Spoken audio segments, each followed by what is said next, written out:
గారు thank you so much. Yes, సినిమాని produce చేయడమే కాదు, ఇలాంటి లవ్ స్టోరీని మనకు అందించడమే కాదు, ప్రమోషనల్ పార్ట్‌లో కూడా ప్రతి ఇంటికి చేరువయ్యేలా చేసినటువంటి మా కల్ట్ ప్రొడ్యూసర్ ఎస్‌కేఎన్ గారిని మాట్లాడవలసిందిగా రిక్వెస్ట్ చేస్తున్నాం. ఏదో అంటారు, ఏదో చేసిన తర్వాత అది చేయకపోతే అలా అని. థ్యాంక్ యూ మీడియా మిత్రులందరికీ కూడా thank you so much. Thank you. ఈరోజు అందరే వైరల్ స్పీచ్లో, ఎందుకంటే అందరికీ వైరల్ ఫీవర్ ఉంది. సో ఒక వికెట్ అయితే డౌన్, మా రాజేష్ వికెట్ ఇంట్లోనే లైవ్ చూస్తాను భయ్యా అంటున్నాడు. So thank you. ఈ వైరల్ అన్నా కాబట్టి, వైరల్ వచ్చినప్పుడు యాంటీబయాటిక్స్ డాక్టర్ సలహా మేరకు వాడండి, ఎందుకంటే వైరల్ ఫీవర్కి వేరే మెడిసిన్ ఉంటాయంట. యాంటీబయాటిక్స్ అన్నిటికీ పనిచేయవు. సో అది 2 days వాడిన తర్వాత తెలిసింది వాడకూడదన్న డాక్టర్. సో సొంత వైద్యం కాకుండా డాక్టర్ని సంప్రదించండి, ఆరోగ్యంగా ఉండండి, రన్అట్ కాకండి. Thank you. సో రన్అట్ అయిపోతామేమో అనుకున్నారు ప్రీమియర్లో వేస్తే, బట్ 50 బ్యాటప్ 50 కొట్టాము. సో కంటెంట్ నమ్ముకున్నాడు ఎప్పుడు తలదించుకోకలా అవసరం లేదు అని మమ్మల్ని తలెచ్చుకునేలా చేసిన ప్రేక్షకులందరికీ, అలాగే మీడియా మిత్రులందరికీ కూడా మొదటగా కృతజ్ఞతలు తెలుపుకుంటున్నాం. ఎందుకంటే ఈ సినిమా కోసం చాలా కష్టపడ్డాం. ఎవరైనా సినిమా కోసం చాలానే కష్టపడతారు, బట్ మాకు సినిమా తప్ప ఇంక వ్యాపారాలు కూడా ఏం లేవు కాబట్టి సినిమానే ప్రేమిస్తూ తీసుకున్నాం.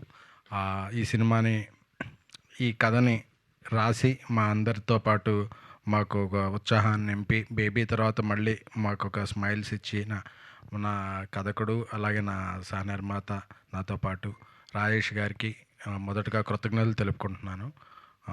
Thank you Rajesh. అలాగే ఈ రాజేష్ గారు చెప్పిన కథని మొదటి గంట ఎలా నమ్మారో చివరికి ఈరోజు కూడా, ఎందుకంటే పాప మేము అందరం కూడా ఇంకా మేము పడిపోయాం, మేము వెళ్ళలేము సక్సెస్ టూర్ కన్నా సరే, ఆయన సరే మేమిద్దరైనా వెళ్తాం భయ్యా అని చెప్పి అదే ఫీవర్తో మందులు వేసుకుంటూ ప్రతి ఆంధ్రాలోనూ రాయలసీమలోనూ ఎన్నో ఊళ్ళు తిరిగిన కిరణ్ గారు, గౌరీ, రవి, మీ ఎనర్జీకి థ్యాంక్ యూ. తెలుసు మీకు ఆరోగ్యం బాగుపోయినా, ఎందుకంటే ఒకసారి కమిట్ అయితే మీరు మీ మాట కాదు మా మాట మీద కూడా వినరు, అలాగే ముందుకు తీసుకెళ్ళారు ఈ సినిమాని నమ్మితే కిరణ్ గారు ఆ సినిమాని నెక్స్ట్ లీగ్కి ఎలా తీసుకెళ్తారు అనే దానికి ఇదొక ఎగ్జాంపుల్ మాత్రమే. అందుకే ఆయన వ్యక్తిత్వానికే కాకుండా ఆయన బాక్స్ ఆఫీస్ తత్వానికి కూడా ఈరోజు ఈ గ్రాస్ కలెక్షన్లో ఒక నిదర్శనం. ఒక మంచి హ్యాట్రిక్తో పాటు హిజ్ 8 daysలోనే హిజ్ కెరీర్ బిగ్గెస్ట్ హిట్గా నిలిచింది Chennai love story. We're very very happy. ఆయన కెరీర్లో బిగ్గెస్ట్ హిట్ని మా మాస్ మేకర్స్, అమృత ప్రొడక్షన్స్, మా ధీరజ్, మేము అందరం కలిపి అందించాం. ఆ రోజు ఆయనకి ఏం ప్రామిస్ చేసామో అది నిలబెట్టుకున్నందుకు హ్యాపీగా ఉంది. అలాగే మన తెలుగింటి అమ్మాయి గౌరీ ప్రియ, ఆవిడలో చాలా టాలెంట్స్ ఉన్నాయి, బట్ ఆవిడని యాక్టింగ్ టాలెంట్ మాత్రమే ఎక్కువగా ప్రదర్శిస్తారండి అంటుంది. థ్యాంక్ యూ అమ్మ, నువ్వు ఇంకా ఎన్నో శిఖరాలు అధిరోహించాలి. ఎందుకంటే ఫస్ట్ అసలు మీరు మాట్లాడుతుంటే ఒక గ్యాప్ కూడా లేకుండా అలా కంటగా మాట్లాడతారు చూడండి. సో అక్కడే మీ యొక్క డైలాగ్ పవర్ తెలిసిపోతుంటుంది. మేము అనుకుంటుంటాం ఇక్కడ బ్రేక్ ఇస్తారేమోనని, లేదు అదే మళ్ళీ అక్కడ రైజ్ అవుతుంది. సో ఈ సినిమాలో అన్ని సీన్లకి మీ పెర్ఫార్మెన్స్ చాలా పీక్స్లో ఉంది. అన్ని రీల్స్లో ట్యాగ్ చేసి మమ్మల్ని ఎదుగుతున్నారు. Compliments, thank you. అండ్ ఈ మధ్యకాలంలో ఈ సినిమా మీద ఒక న్యూట్రన్ ఆడియన్స్ చేసిన రీల్స్ ఏ సినిమాకి చూడలేదు. సో ఈ సినిమాని మీరు ఎంత ఓన్ చేసుకున్నారో చూస్తున్నాను. ఈ రీల్స్ అన్నీ చూస్తున్నాం, మీ కాంప్లిమెంట్స్ అన్నీ చూస్తున్నాం. చాలా చాలా చాలా ఆనందంగా ఉంది. ఎందుకంటే ఏదో ఉదాహరణ ఉంటుంది కదా, బిడ్డ పుట్టినప్పుడు కాదు అతను ప్రయోజకుడైనప్పుడు, సినిమా తీసినప్పుడు కాదు, ఆ సినిమా రీల్స్ బాగా వైరల్ ఉన్నప్పుడు ప్రొడ్యూసర్కి బాగా ఆనందంగా ఉంటుంది. ఎందుకంటే మనం ఆ సెగ్మెంట్లో ప్రమోషన్ ఖర్చు పెట్టకపోయినా వాళ్ళందరూ అంత ఫ్రీ ప్రమోషన్ చేస్తున్నారనే ఆనందం ఇంకా ఎక్కువ ఉంటుంది. సో ఈ సినిమాని ఓన్ చేసుకున్నందుకు, అంటే ఒక్కటే అనుకుంటున్నాం, థియేటర్కి జనాలు రావట్లేదు అని అంటారు కదా, ఈ సక్సెస్ స్టోరీలో లేదా విపరీతమైన జనాలు, ఎక్కడ చూసినా జనాలు అలాగా ఉంటే అబ్బా మనం జనాల్ని రప్పించాం, జనాలు మనల్ని ఒప్పుకున్నారు అనే ఆనందం అసలు ఎంత ఆనందమో అసలు మాటల్లో చెప్పలేంది.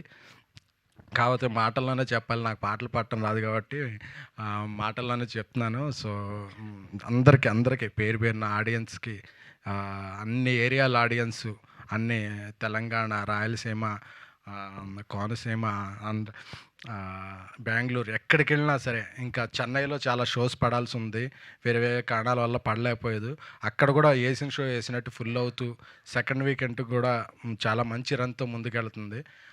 ఆగస్టు 15 వరకు ఈ రన్ ఎలా కొనసాగుద్దని మా ఎగ్జిబిటర్లు కాల్ చేస్తుంటే, అన్ని ఏరియాలు ఈ ఏరియా బ్రేక్ ఈవెన్ అయిపోయిందండి, ఆ ఏరియా బ్రేక్ ఈవెన్ అయిపోయింది, ఇలా ప్రాఫిట్లో ఉన్నామండి అని అందరూ చెప్తుంటే అది ఆ రోజు ఇంకా కడుపు నిండిపోతుంది, లంచ్ కూడా తినాలనిపించట్లేదు. Thank you so much. మా మణిశర్మ గారు అద్భుతమైన సంగీతాన్ని అందించారు. మా అనంత్ శ్రీరామ్ గారు సింగిల్ కార్డుతో అద్భుతమైన పాటలు రాసిచ్చారు. ఆయన సాహిత్యం ఎంతెత్తో మాకెప్పుడు మోరల్గా ఆయన ఇచ్చే సపోర్ట్ అంతెత్తు. ఎందుకంటే ఆ సినిమా రిజల్ట్ కూడా ముందు ఆయన పాట అన్నప్పుడే చెప్పేస్తారు. సో అలాంటి వ్యక్తులందరూ మా చుట్టూ ఉన్నందుకు చాలా చాలా థ్యాంక్ యూ. అలాగే మా అందరికీ కుడిభుజంలా ఉంటూ మమ్మల్ని అందరినీ ఎప్పటికప్పుడు ఉత్సాహపరుస్తూ ఈ సినిమా బిజినెస్ని కూడా ముందుకు తీసుకెళ్ళాడు. చాలా చాలా హ్యాపీగా ఉంది. అసలు మొన్న రాజేష్ గారిని అడిగాను, సిక్కులు అన్న చేయొచ్చా ఈ సినిమాకి, వెంటనే హీరో గారిని అడుగుతాను డేట్స్, అసలు థాట్ ఉందా అని అడిగాను. ఎందుకంటే ఈ ఉత్సాహాన్ని ఇక్కడితో వదిలేయాలని లేదు, ఈ టీంతో మళ్ళీ పని చేయాలి, కిరణ్ గారితో మళ్ళీ పని చేయాలి అనే థాట్ అలాగే వస్తుంది. అలాగే మా పిఆర్ టీమ్స్ వంశీ కాకా గారికి, సురేష్ గారికి, హౌస్ఫుల్ మీడియాకి, అలాగే అరవింద్ టీంకి, అందరికీ కూడా, శ్రేయాస్ మీడియా టీంకి, అలాగే శ్రావంతి గారికి, అన్నీ మేము ఎప్పుడన్నా ప్రెస్ మీట్ పెట్టకపోయినా ఇంకో 2 డేస్లో అన్న ప్రెస్ మీట్ ఉంటుందా అండి అని ఆవిడ గుర్తు చేస్తారు. So thank you. అలాగే మా తమ్ముడు రవి, నాకు ఈ సక్సెస్ అందరం కూడా మా అందరిలో చాలా సక్సెస్లు చూసాం, అంతకుముందు ఇదేం, బట్ రవిది ఫస్ట్ సినిమా సక్సెస్ మాత్రం ఎప్పటికీ అలా గుర్తుంటుంది రవి. ఎందుకంటే ఫస్ట్ హిట్ కొడితే అది చాలా చాలా ఆ విషయంలో మాత్రం తొలి ప్రేమ తొలి సక్సెస్ తోపే రవి, నువ్వు అందుకున్నావు అది. ఎందుకంటే నాకు రవి తమ్ముడు లెక్క. రవికి ఫస్ట్ హిట్ పడింది. పైగా ఎందుకంటే మేము ఎంత బడ్జెట్ మేము కంగారు పడ్డా ఏమైనా సరే, నాకు అన్నిట్లో రవికి మాత్రం ఈ సినిమా మంచి లాంచింగ్ ప్యాడ్ అవ్వాలి అని అనుకున్నాను. ఈ సంతోషంతోనే రవి మొన్న రాత్రి నెక్స్ట్ 3-4 ప్రాజెక్టులు కూడా నాకు ధీరజ్గా చేస్తాను కమిట్ అయ్యాడు. థ్యాంక్ యూ రవి, నీలాంటి కమిట్మెంట్ ఉన్న వ్యక్తులు ఇప్పుడు ఇండస్ట్రీకి ఆదర్శం. Love you. Thank you. ఏం లేదబ్బా, ఇచ్చుకోండి, అడ్వాన్స్ ఇచ్చుకుంటే, నా తమ్ముడు ఎక్కడున్నా బాగుండాలి. థ్యాంక్ యూ కిరణ్ గారు, మీరు అలా దగ్గుతుంటే నేను ముందు మాట్లాడటం చాలా ఇదిగా ఉంది. So thank you so much. మీరు ఈ సినిమాకి ఇచ్చిన సపోర్టు అది ఎప్పటికీ మర్చిపోలేం. త్వరలోనే మీ రుణం కూడా తీర్చేసుకుంటాను. Thank you so much. Thank you అందరికీ కూడా, మరి మీడియా మిత్రులకి మరొకసారి కృతజ్ఞతలు. మా సినిమాని ఇంకా ముందుకు పరిగెత్తించాలని, ఈ సక్సెస్ మాత్రం మీ అందరిది. ఇందులో ఏమన్నా చిన్న లోటుపాట్లు ఉంటే అవి నాది, ఇందులో విజయం అన్న ఉంటే మాత్రం మీ అందరిది. Thank you so much. Thank you SKN గారు, thank you so much. Yes,